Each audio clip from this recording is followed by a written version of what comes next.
Welcome. This course, Statistics 1, Math 1410, deals with data. And we're going to be doing the first section. We'll be looking at data, describing it, summarizing it, and doing some computations with it. So let me go ahead into the lesson for today, stem and leaf plots. Now in this course, the textbook is online and it is free. Additionally, the calculator that I've chosen to use is also online and it's for free. It has incredible statistical and graphing abilities, and I'll show you how to use it as I do these problems. For the very first thing I want to look at is something called a stem and leaf plot.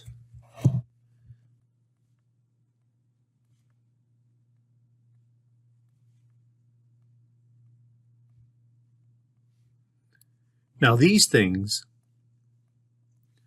are very simple descriptions of the data. You'll see what I mean. I want to grab a section, a problem out of the textbook itself. So the textbook, where it's located is in your syllabus.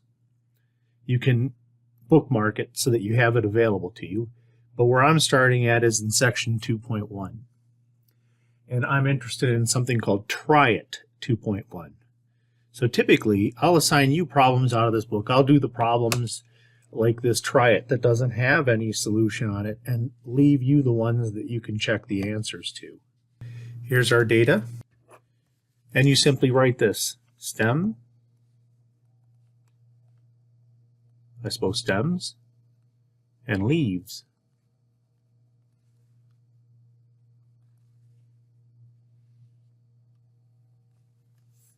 And all we do is we go through the data and we report it. That's it. All I'm doing is reporting the data. So 30, 32, and 33, 34, and 38. Here's the way I'm going to do it. The stem will be the initial digit, which is the 30. And then I will record the data that it has 30s for. So I will put 2, 2, 3, 4, and 8.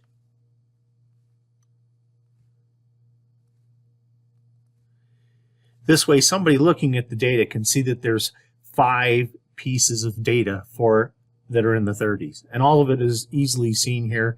You can recreate the data using this. Now I'll move on to the 4s. How many start with 4? I have a 40, 42, 42,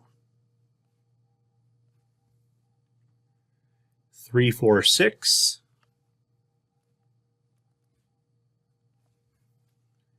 7, 7, 8, 8, 8, and then a 9. One thing I should recommend to you as you're doing these, when I did the first 5, I probably should have marked them off. One of the pains of this course is the fact that you, the human being, have to manipulate the data. That's a pain. Usually in real life circumstances, you'll import data or something like that. But as long as you have to be the one that deals with the data, it's going to be cumbersome. Nonetheless, I'm going to try to make it as easy as I can for you by using as much automation as possible. Let me check my 40s to make sure I had 1 0, then 2 2s, 1 3, a 4, a 6, 2 7s, an 8, an 8, an 8, and then a 9. Then I'll move on to the 50s. So 2 zeros, 1, 2, 2, 2, 3, 4, 6, 7, 7, and then we move on to the 6s. Here we just have a 0 and a 1. The stem and leaf plots are very, very simple. You'll be able to do all the problems in the homework with just that one example. The next one, though, is a little more complicated. It's called a line graph.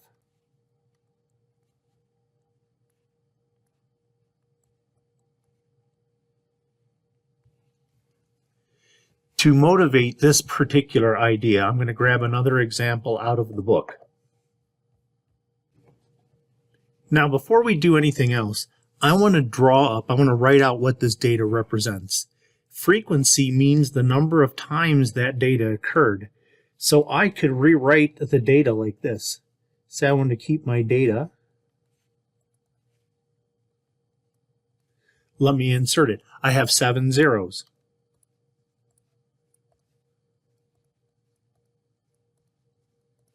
And then I have 10 ones.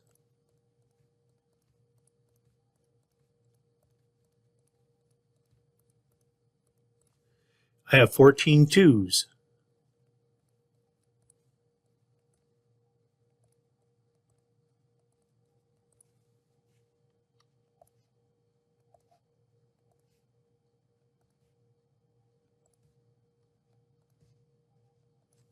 And then finally 9 threes.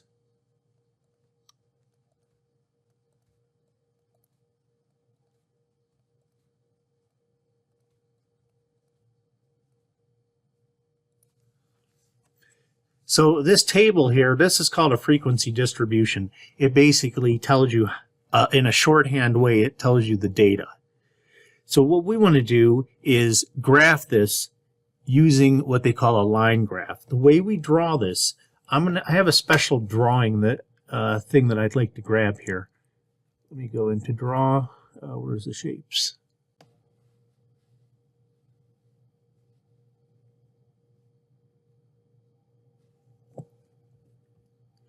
This is going to be the simplest of all line graphs. What we do is we take a look at the numbers here. These numbers on the left will go underneath, they will go on the bottom, what we refer to as the horizontal axis. So it goes from 0 up to 3. So I'll start with a 0, 1, 2, 3. So we can call these the data values, if you will. And then along the other axis, the vertical axis, I'll call this the frequency.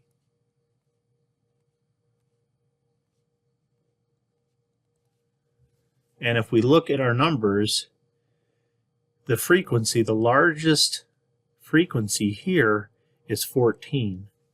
So a lot of times figuring out a good scale for your table is good. I think if I go by twos, I might do all right here.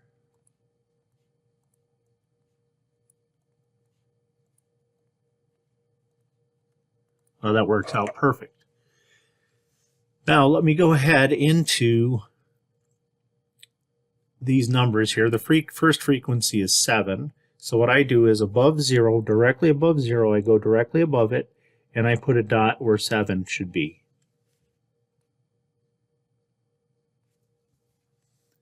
Moving on. The ones had a frequency of 10. So right above the 1, I'm going to go up there, and I'm going to put a dot there. Next, the 2s had a frequency of 14. So directly above the 2, I'm going to put a dot. And then finally for the 3, it was a 9. So right above the 3, I'll go to where I get to 9.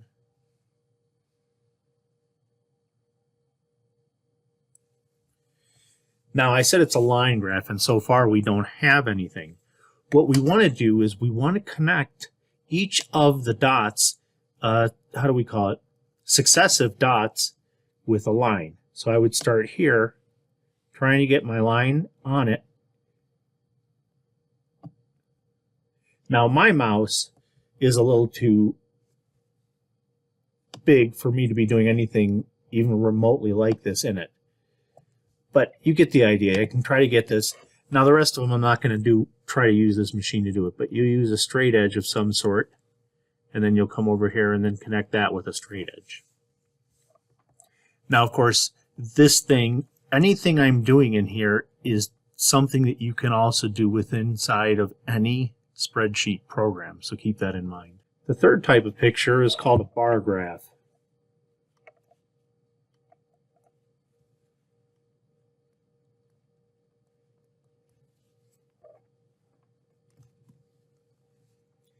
For this one, I've chosen Practice 2.1, Problem 8. I'll show you where that's at in the book. I grab them from anywhere I can to get problems or examples. So if you're in 2.1 and then you scroll down, they have a section called Practice. And I assign homework from here sometimes as well. So it tells me, my notes tell me that I would like to do problem number 8. So let's go ahead and do that. So I'm going to use this problem to motivate this. We have, what do we have? Students in Mrs. Ramirez's class have birthdays in each of the 4 seasons. So this must list the total number of her students and to draw a bar graph of this data. So let's go ahead and do that. Bar graphs are useful when the categories are like this. Not the categories, I wouldn't call them numerical. These are non-numeric actually. So let me start my graph. Now when you do the bar graph, there's several ways you could do this, but you might do something like this. I might just put like spring, summer,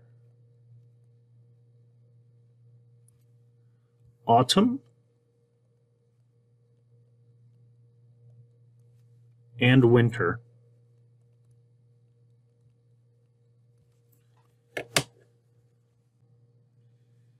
Next, let me put the numbers of birthdays to the left. Since it goes up to 11, I'm probably going to go by 2s on the left here. 4, 6, 8, 10, 12.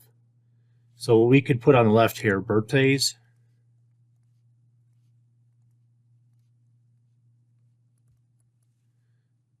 And we could put down here seasons.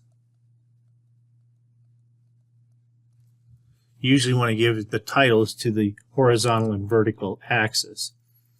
Spring we had 8. So what we could do for spring is something like this. Right at the 8. And it doesn't have to start right at the beginning like that. There could be a gap like the other one. But you're going to want to use a straight edge when you create these things. And if you like, you can even put in some shading. The summer had 9. So that's going to go halfway between 8 and 10. So I'm not doing this, I'm just doing this using, when you do this on a test, I expect you to use a ruler. And autumn was 11. So we go halfway here.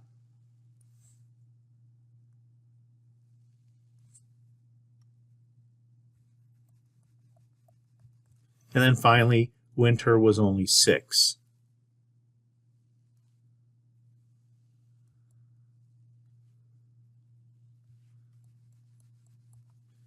So there's your general generic bar graph.